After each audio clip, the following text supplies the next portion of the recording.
What up? Welcome to another Godzilla figure review. This is a figure that I had for almost 7 months now. It's actually kind of crazy. I picked it up at a mall in Thailand when we were shopping in those malls. And obviously I did some figure reviews from there already, like the knockoff Godzilla Evolved figure. But at the same time, I also found a couple other Godzilla figures that I thought looked interesting. And so I picked them up. This being another one. This is a Mechagodzilla toy or figure, call it whatever. And I believe this is from Godzilla versus Mechagodzilla 2, the second film. I just remember Rodan is involved in that movie. Interesting figure. I have seen that movie when I was really young. Like, I want to say I was like 7 years old when I saw it, so it was quite a while ago. But I remember distinctively this specific Mechagodzilla design, so this design sticks with me. I saw this toy at the booth in Thailand and I said, let's pick it up. And I negotiated with a very nice lady there. She kind of understood a little bit of English, thank God for that, so it made the negotiating a little easier. So that being said, let's dive right in and let's review this figure, because this is the kind of figure you can expect with Bendai's quality. So this is another Mechagodzilla figure. This is the 2004 Mechagodzilla, officially from Bendai. I don't remember if this is the exact same design, but they do look similar. Obviously, the one I got here from Thailand is a lot bigger, but it's supposed to be minimum articulation, because all you get is the figure itself, and it comes with like a little tag. You just take off the tag, and then you get the actual figure. So this is like the official one. Here's the quote-unquote knockoff one, because I don't know what company made this. However, you will notice it is a lot bigger. Now, how much did I pay for this? It was roughly around 650 baht. So you put that into Canadian conversion. Editor, please put the exact number, because I'm not going to blurt out a wrong number right here. So the question is, have I been ripped off, or did I pay for what I got here? Well, I guess that's the question we're going to answer in this review. So starting off, in terms of the actual look, I mean, it looks like his design from the movie.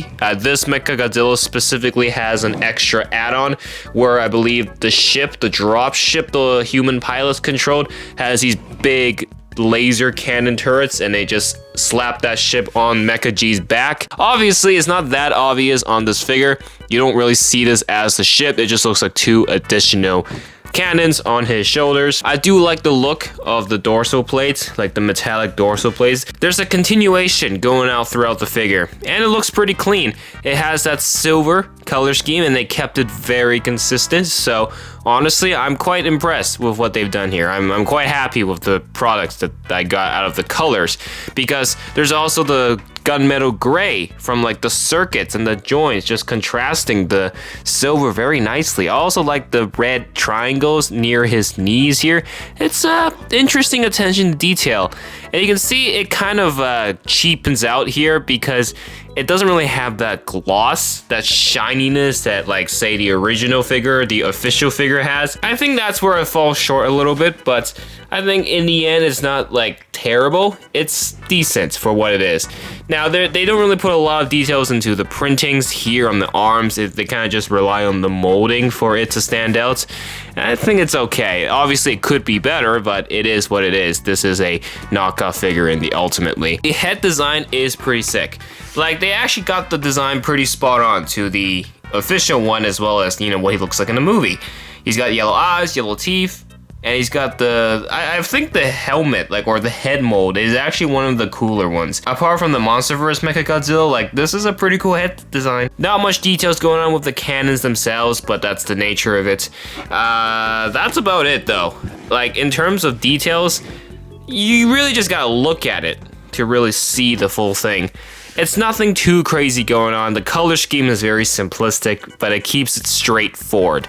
Now, I did mention at the beginning that Bendai's figures tend to have very limited articulation. Well, not so much in this mecha's case. Well, this one actually has a little bit of articulation. So, first part is the tail. It's not obvious, it's a little bit limited, but there is articulation here.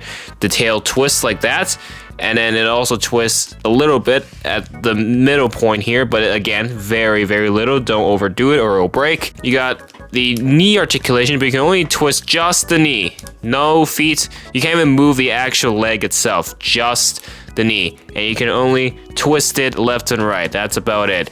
Very simplistic. And then the actual waist, there is waist articulation. Look at this. Ain't that solid? Actual waist articulation. That's not too bad. I actually like that. It actually allows different posabilities. And, you know, since you can't move his head does not have any movement whatsoever. You can rely on the waist articulation to have him look left and right. It's pretty straightforward. And then there is the simple arm articulation, just 1 point on the shoulders. That's it. So it's very straightforward. There is a little more than what you get for it. They just picked different points of articulation for this figure. So it's not too bad. So my overall thoughts on this figure, yes, it's technically a knockoff, but is it bad? No, really, it isn't. It's actually pretty decent. And remember, this is the Toho design. This is from the 2004 movie. I think if you couldn't get the official figure and then you got this instead, it's not the end of the world. It's actually pretty solid. Obviously, it's a lot bigger than the official one here, but that's not the worst thing. Like, obviously, this is a knockoff. I bought this from a booth, so I can't really recommend a store for you to get it. Not everybody watching lives in Thailand. Then again, you can probably get this from AliExpress or some third-party website.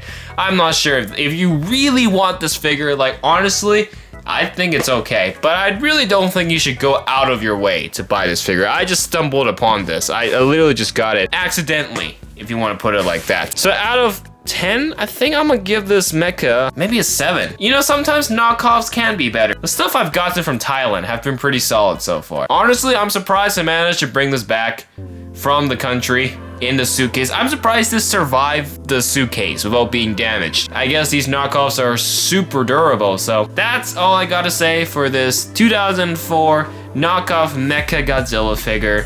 What do you guys think? Check out the Evolved Godzilla knockoff if you haven't already. It's an interesting figure, for sure. I'm glad sometimes it's cool to take a look at knockoffs.